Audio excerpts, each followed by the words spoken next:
ఏంటి అలా చూస్తున్నావు? హలో అండి, నా పేరు అన్నపూర్ణ సుంకర. ఇవాళ పెద్ద పెద్ద 2 గుడ్ల గోబుల్ లాంటి కళ్ళు పెట్టుకుని ఎందుకు అలా చూస్తున్నావు? తెలుగు సినిమా చరిత్రలో ఒక మైలురాయి, కొత్త మైలురాయి. తెలుగు సినిమా ఆత్మగౌరవాన్ని తిరిగి తీసుకొచ్చిన సినిమా. 40 ఏళ్లుగా ఇలాంటి ఒక సినిమా కోసం వెయిట్ చేస్తూ అదొస్తే పండగ చేసుకున్నాం అందరూ. అంత గొప్ప మహాకావ్యం తీసిన రాజమౌళి అసలు హీరోయిన్స్కి నటించాల్సిన అవసరం ఉందా లేదా అనుకుంటున్న ఈ టైంలో శివగామి లాంటి క్యారెక్టర్ని క్రియేట్ చేసి రమ్యకృష్ణన్ అక్కడ నిల్చోబెట్టిన ఒక రాజమౌళి అసలు అమ్మాయిలను అవమానించకుండా సినిమా కంప్లీట్ చేయలేకపోయాడండి. అది ఎందుకు అవమానం అంటున్నానంటే ప్రభాస్ తమన్నా మధ్య జరిగిన ట్రాక్ కంప్లీట్గా ప్రతి అమ్మాయికి అవమానమే. ఉండాలి. ఈ బ్రెయిన్తో డిగ్రీ అవ్వాలంటే మినిమం కోటీశ్వరుడు అయి ఉండాలి.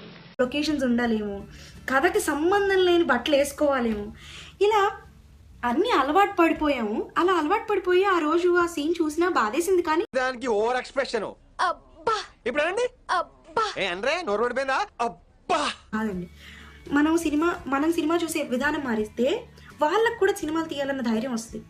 ఇప్పుడున్న సినిమా డైరెక్టర్లు రిస్క్ తీసుకుంటారో లేదో నాకు తెలియదు, కానీ ఇప్పుడు నా వీడియో చూస్తున్న వాళ్ళు ఎవరైనా ఫ్యూచర్లో సినిమా తీయాలి అనుకుంటే ఒక్కటి గుర్తుంచుకోండి, ఇండియాలో 30% అన్ఎడ్యుకేటెడ్ పాపులేషన్, చదువుకోని వాళ్ళు, చదువురాని వాళ్ళు, 48% ఆడవాళ్ళు, 48%ని అవమానిస్తూ మీరు సినిమా తీస్తే మీరు ఎవరి కోసం సినిమా తీస్తున్నట్టు ఆలోచించండి. మంచి సినిమాలు తీయండి, మేము చూస్తాం. అయితే మీరు తిరగక్కర్లేకుండానే తగలేసింది సార్. మా మేడం దగ్గర రెడీమేడ్ స్క్రిప్ట్ రెడీగా ఉంది. అది గనక మీరు తీస్తే మామూలుగా ఉండదు, రికార్డుల మీద రికార్డులే. ముందు స్టోరీ ఏంటో చెప్పండి. Ready sir. అనగనగా కోటిపల్లి అని ఒక ఊర్లో కోట్లకు పడగెత్తిన కోటీశ్వరుడు ఒకడున్నాడు. పేరు కోటేశ్వరరావా? కాదు, వెంకటేశ్వరరావు. ఓ. అతనికి కోట్ల ఆస్తితో పాటు కోటి మందిలో ఒకటిగా బ్రతకాలనే కోరిక కూడా బలంగా ఉండేది.